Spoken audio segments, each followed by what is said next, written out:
Okay, so you've heard about climate change and that it's a big deal. But what is it really about, and what can you actually do about it? This video is a simple, pragmatic summary of climate change. We'll cut through the noise and confusion and focus on the basic facts so you can figure out how to help, okay? So here's the situation. The climate is kind of broken, and we're in trouble because, well, we're stuck on this one planet, so our lives depend on it. The good news is that scientists have figured out the cause of the problem. Us. We humans broke it. Yep. But wait. How is that good news? Well, because it proves that we humans are powerful enough to actually impact the Earth's climate, which means we can fix it. Well, partly at least. But before we get to solutions, let's examine the problem a bit. Here's our planet. For thousands of years, our average surface temperature has been mostly stable. But now, just the past few decades, it has shot up. By the way, this graph and everything else in the video has references. Check the description below for links. On a geological timescale, that's crazy fast. We've never been at this level in the history of mankind, and it keeps climbing. We call this global warming because, well, that's exactly what it is. But wait, a few degrees warmer? Who cares? It's a global average. You might not even notice the difference locally. Well, actually, it has nasty consequences. When oceans get hotter, they expand, so sea levels rise. The heat also melts ice and glaciers sitting on land in places like Greenland and Antarctica, which raises sea levels even further. This rapid change destabilizes the climate. We get flooding, extreme rainfall, extreme storms, a lot of destruction. Other places get extreme drought, which kills crops and causes starvation. We get heat waves, wildfires, water shortage. Basically, bad stuff happening all over the place. Sure, we've always had storms and droughts and stuff from time to time, but global warming makes them more frequent and more extreme. All this climate-related destruction forces more and more millions of people to flee their homes permanently. And where do they go? Even the places that are lucky enough not to be hit by extreme weather, they need to deal with the growing stream of climate refugees showing up at their doorstep. More people fleeing, fewer places to go, that's a recipe for instability and war, which in turn generates even more refugees, compounding the problem. It's like we're passengers on a leaking boat. No matter where the hole is, it's still everyone's problem. As this drama unfolds, how do we react? Some react with denial, some with panic, or shame, or blame. But none of that helps solve the problem, so let's skip that. What does help is doing something. At the very least, it feels better than just worrying. And congrats, you're already doing something. Educating yourself by watching this video. Now, the first step towards solving any problem is to understand its cause. So let's talk about that. Here's our atmosphere, otherwise known as the sky. You've probably heard of the greenhouse effect. Sunlight continuously hits our planet and reflects back out. But greenhouse gases, like carbon dioxide and methane, capture some of that energy and keep it in, like a blanket. That's a good thing actually, because otherwise the entire Earth would be a frozen ball of ice and you would be a popsicle. These gases have been pretty consistent for thousands of years, giving us a stable climate and enabling convenient things like, well, human civilization. But during the past 50 years or so, carbon dioxide concentration has suddenly increased by 40%. In 800,000 years, it's never been above this line, and now suddenly it jumps to here and keeps rising. Rising CO2 levels, rising temperature. Coincidence? No. Turns out this is the main cause of global warming. So why is carbon dioxide increasing? All living things are made of carbon. Carbon is neither created nor destroyed, it just cycles around our biosphere as plants and animals live, breathe, and die. So what's with all that extra carbon? Where the heck is that coming from? It all started a century and a half ago when we discovered a really neat party trick. Dig up coal and oil and gas and use it to fuel cars and produce electricity. Wow! These are known as fossil fuels because, well, they come from fossils. Buried carbon from organisms that died millions of years ago. When we dig it up and burn it, we get lots of energy all at once. Great! But a side effect is that we also get carbon dioxide gas. Note an important distinction here. Non-fossil fuel, like burning a tree, does not add carbon dioxide to our system, as long as a new tree grows to replace it. That carbon was already in our biosphere. It is renewable. However, fossil fuels do add carbon dioxide to our system because we dig it up and don't dig it back down again. And so every year we end up adding about 50 billion tons of greenhouse gases to our atmosphere. And about 70% of that is carbon dioxide from burning fossil fuels, mostly coal and oil. And it keeps going up because of more people using more energy. Ha! We found the biggest leak. Now we just need to plug the hole. The second biggest cause of global warming is... Actually, we'll get to that later. Unfortunately, climate change is happening faster than even the most pessimistic climate scientists expected. Why? Because of so-called positive feedback, which, by the way, isn't nearly as positive as it sounds. The biggest feedback loop is water vapor. Hotter oceans cause more evaporation.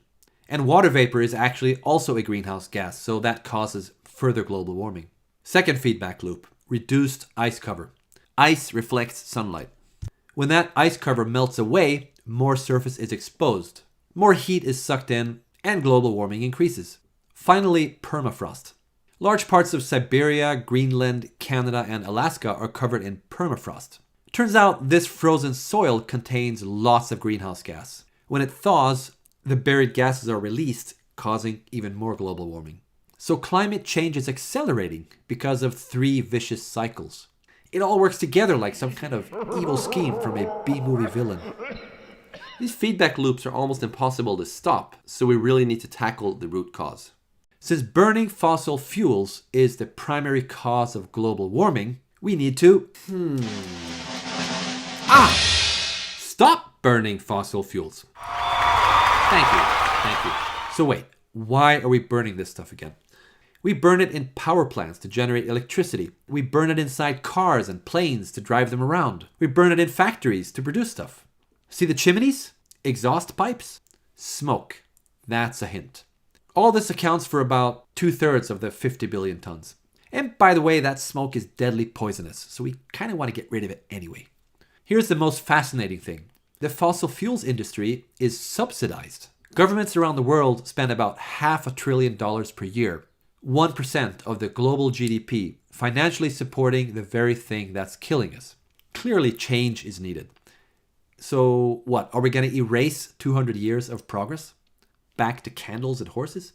No, of course not, because we've grown really fond of electricity and transport, so that's not going away. We just need to solve it without burning fossil fuels. And the good news is that we don't even need to burn it anymore. Instead of coal and oil, we can use solar panels and wind turbines to generate the same electricity without screwing up the climate. This used to be expensive and ineffective, but the technology has finally caught up. Now solar and wind is often more cost-effective than coal and oil, even without taking climate impact into account. That's known as grid parity, a crucial economic tipping point where people who don't even know or care about climate change will want to switch because it's cheaper. Of course, we need energy even when the sun isn't shining and the wind isn't blowing, so the next big challenge is energy storage. But battery technology and other storage solutions are catching up fast. An added bonus to all this is that all countries have free access to sun and wind. It is basically democratized energy, so less need for countries to bicker with each other over unevenly distributed oil reserves and gas pipelines and stuff. Of course, we have other non-fossil energy alternatives too. Nuclear, which of course carries its own risks and challenges. Hydro, biofuel, geothermal. From a global warming perspective, anything is better than burning fossil fuels. Renewable energy is spreading fast, but globally, about 80% of our energy is still based on fossil fuels. So we gotta keep that ball moving. What about transport then? Transport accounts for about 14% of all emissions. 3/4 of that is from fuel cars, including trucks and buses. Oil power plants on wheels. They are worse than planes only because there are so many more of them. But now we have electric cars. Plug it in and charge it up, just like you do with your phone. Range used to be a problem, but now some electric cars can go over 500 kilometers on one charge. And by then you'll need a break anyway. They are still pretty expensive, but prices are coming down fast. Of course, an electric car is only as clean as the electricity it uses. But the difference is that a fuel car will stay dirty forever, while an electric car gets cleaner automatically as the power grid gets cleaner. There's more good stuff going on. More energy efficient appliances, smart energy distribution systems. These things help the climate and lower your electricity bill. Regulation is also catching up, mainly through carbon pricing schemes. For example, tax shifting, where governments charge a carbon emission tax and use that revenue to reduce something else, like income tax or VAT. So these imported bananas are more expensive, but hey, these local apples are cheaper. It's a shift, not a tax increase. When companies end up paying the real cost of their carbon footprint, they find innovative ways to reduce it. Some engineers are even experimenting with carbon capture, which means sucking carbon dioxide from the air and putting it back into the ground, kind of like trees on steroids. Someday, the whole oil and coal thing will be history, a horror story that we tell our grandchildren. A common misconception about climate change is that lowering our carbon footprint means lowering our living standard. That's actually not true. For example, this is Krakow in Poland. Poland suffers about 50,000 premature deaths per year because of toxic dust from burning coal. Contrast that with this village in Bavaria, which uses 100% renewable energy sources, a combination of solar, wind, hydro, and biofuel. They breathe clean air, produce 5 times the electricity they need, and sell the surplus for a profit.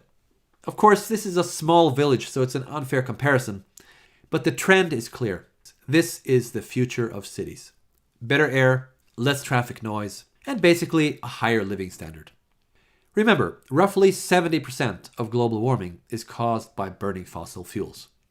As we gradually shift to renewable energy to power our houses, cars, and factories, most of that stops. All we have left then is, the second biggest cause of global warming. We destroy a lot of forests to clear space for crops to feed livestock, especially cows. Causes a lot of carbon dioxide as well as methane emissions. In fact, forestry and agriculture adds up to almost a quarter of all greenhouse gas emissions, more than the entire transport industry. A lot of innovation is happening to reduce this, but at the end of the day, we really need to eat less beef. That's a hard sell to some people, but meat lovers, don't panic. Pork and chicken and other meats have 5 to 10 times lower climate impact. Now you may be thinking, okay, so we have a problem, and it's bad, but it's being solved. So why should I do anything? The problem is we need to speed up. There are plenty of bumps on the road. Technical challenges, political challenges, and of course resistance from oil profiting organizations that don't really appreciate going obsolete. The faster we move the ball, the less of these horrible consequences we need to suffer. So what can you do? In management circles, people are often referred to as resources. Nah, people aren't resources. People have resources. Money, time, passion, creativity, skills, tools, and of course connections to other people who in turn have their own resources. The mix will vary from person to person, but any resource can be used to help reduce global warming. For example, use your personal network by simply spreading this video, and already there you've made a contribution. For every person that sees it, the likelihood increases that someone will do something. And even if only 10% of our actions end up being effective, with 1 million people doing one thing each, well, that's 100,000 effective actions. It adds up. For example, use your voting power to put climate-aware decision makers into power, or carbon pricing laws in your country. Use your purchasing power, put solar panels on your roof, or switch to a renewable energy provider. Buy an electric car, or invest in a company that produces them. Tweak your personal habits. Less flying, more train. Less driving, more biking. Less beef, more anything else. As a bonus, many of these things improve your health as well as the climate. But keep in mind, changing your personal lifestyle isn't the only way to contribute. Look beyond just yourself. Got some savings? Invest in solar panels somewhere else in the world. Over 1 billion people in the world lack electricity entirely, so they burn kerosene and diesel for light and power. There are now crowdfunding platforms that provide these villages with rental solar panels instead, which is a triple win. Inhabitants get electricity and a better living standard, global warming is reduced, and you can earn a return on your investment. Think about the global impact as well as local. On average, each person on Earth causes 3 to 18 tons of greenhouse gas emissions per year, depending on income level. Doing the math makes it more interesting, almost like a game. For example, for me, switching to an electric car reduced my family's footprint by 3 tons per year. But a single $500 investment in solar panels in Kenya enabled a 14-ton yearly reduction because of all the kerosene they no longer need to burn. My point is, a ton is a ton, no matter where in the world it is reduced. Overall, renewable energy is a fast-growing area, so there are plenty of opportunities to make a buck while also making a difference. And if you don't have extra money yourself, well, you can help your rich cousin do something useful with their money. Do a lot of business trips? Get your boss to carbon offset your flights. And that means compensating for your emissions by paying to reduce it somewhere else. Got programming skills, testing, design? Help create apps and websites, like this one, Electricity Map, a cool open source project that visualizes live the climate impact of each country's energy production. This helps people make better decisions. There's more things you can do. Like digging data? Do research to provide the raw data for tools like this. Got a big network? Form a community or join ours. Got writing skills? Inspire people with success stories. Engineer? Build all this cool technology. Lawyer? Politician? Improve legislation. Reduce fossil fuel subsidies. See the pattern? There are lots of ways you can help reduce global warming. You may even totally disagree with some of these actions, and that's fine. Think of these as levers you can pull. You decide what you're willing to do and what you think will make an impact. This atmosphere is the only one we've got. It's shared by all countries. So no matter where you are or what you do, every ton counts.